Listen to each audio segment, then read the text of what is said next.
Also speed up no counter.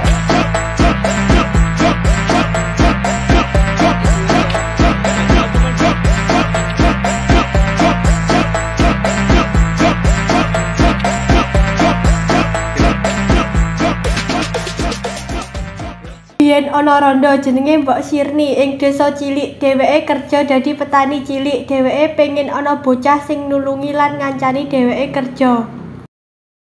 Akhire gayanku dina iki rampung. Jajal nek aku duwe anak mesti rasa kesel iki. Mbok Sirni pun golek kayu kanggo masak.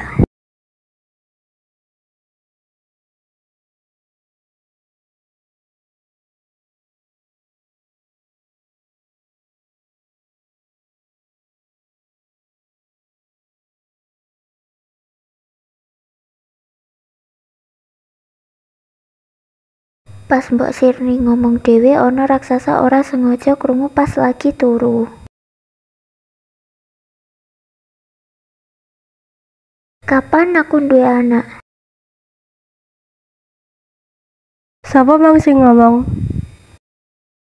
Raksasa pun langsung goleki sumber swara iku.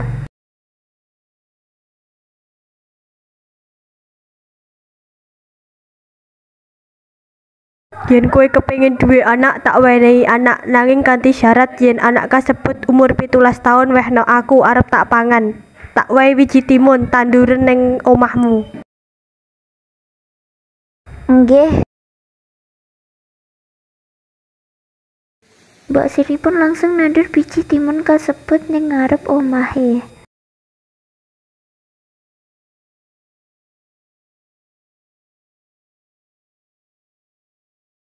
"2,000 years later." Sesoke langsung muncul tunas cilik. 2 hours later. Sawise 2 minggu ing antarane timun sing ditandur ana siji sing paling gedhe lan bersinar kaya emas. Jebule nang jerone buah ana bayi sing ayu. Wah, ayu tenan kowe nak bakal tak jenengi Timun Mas mergo asalmu saka timun. A few moments later. Timun Mas dadi bocah sing ayu, saiki umure wis 17 taun. Bu, kula golek kayu bakar rumiyin nggih. Ya hati-hati aja balik wengi-wengi.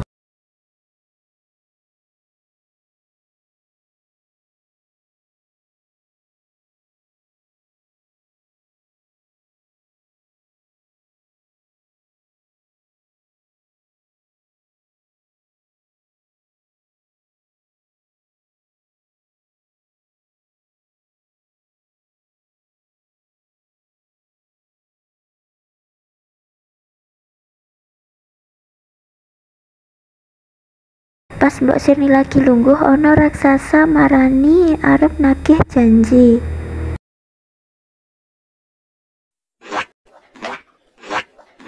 He wong tani, aku teko arep nagih janjimu. Kula gadah usul nyapa gak ngenteni anakku umur 17 tahun mesti luwih enak dipangan. Saranmu uga apik, aku bakal mrene nek anakmu wis umur 17 taun.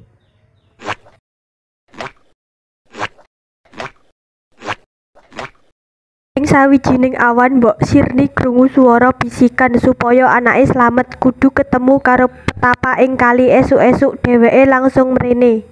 Mbok Sirni, yen kowe kepengin anakmu slamet mara gone petapa. Mergo Timun Mas wis umur 17 tahun, dadi sesoke Mbok Sirni langsung goleki petapa nggih njaluk bantuan nggih nulungi Timun Emas.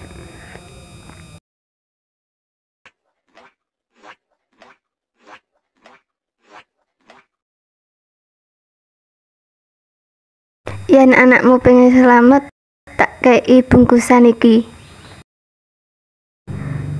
Iki jerone ana biji timun, jarum lan terasi. Mbok Sirni pun langsung bali kanggo wenehi Timun Emas bungkusan kasebut.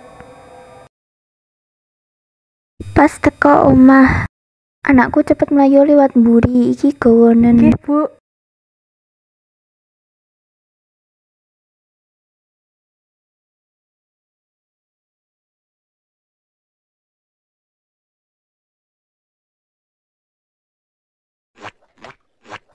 Timun Mas banjur dikit raksasa. Timun Mas banjur kelingan bungkusan mau, banjur nyebar wiji timun. Pancen sekti, alase akeh woh timun. Raksasa kuwi mangan timun. Lan Timun Mas banjur nyemplungake jarum, langsung dadi pring. Lan raksasa tiba kesandung pring. Aduh. Raksasa langsung bangkit kanggo ngitar timun emas.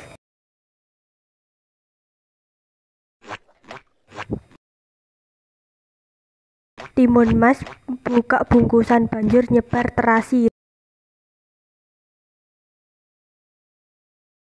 Terasi iku pun berubah dadi kolam lan raksasa mati merga ceblok lan kegodhog ing kolam iku. Tulung! Tulung! Tulung! Ing sisi lain, anakku ning ndi yo, kok ora bali-bali ngasih tekan saiki? Ya Allah, muga-muga anakku selamat. Ibu. Anakku. Akhire Timun Mas lan Mbok Sirni urip seneng lan ayem.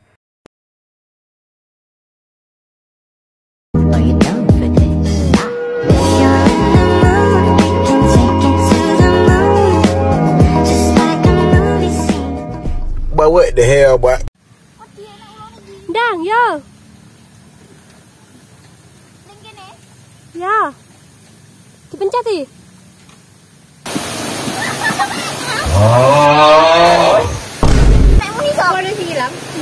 Anakku cepet melayu liwat lawang buri. Nggih, Bu. Iki gawane berarti ulanku lewat kono. Pulang lho. Dang, pan aku ndek anak.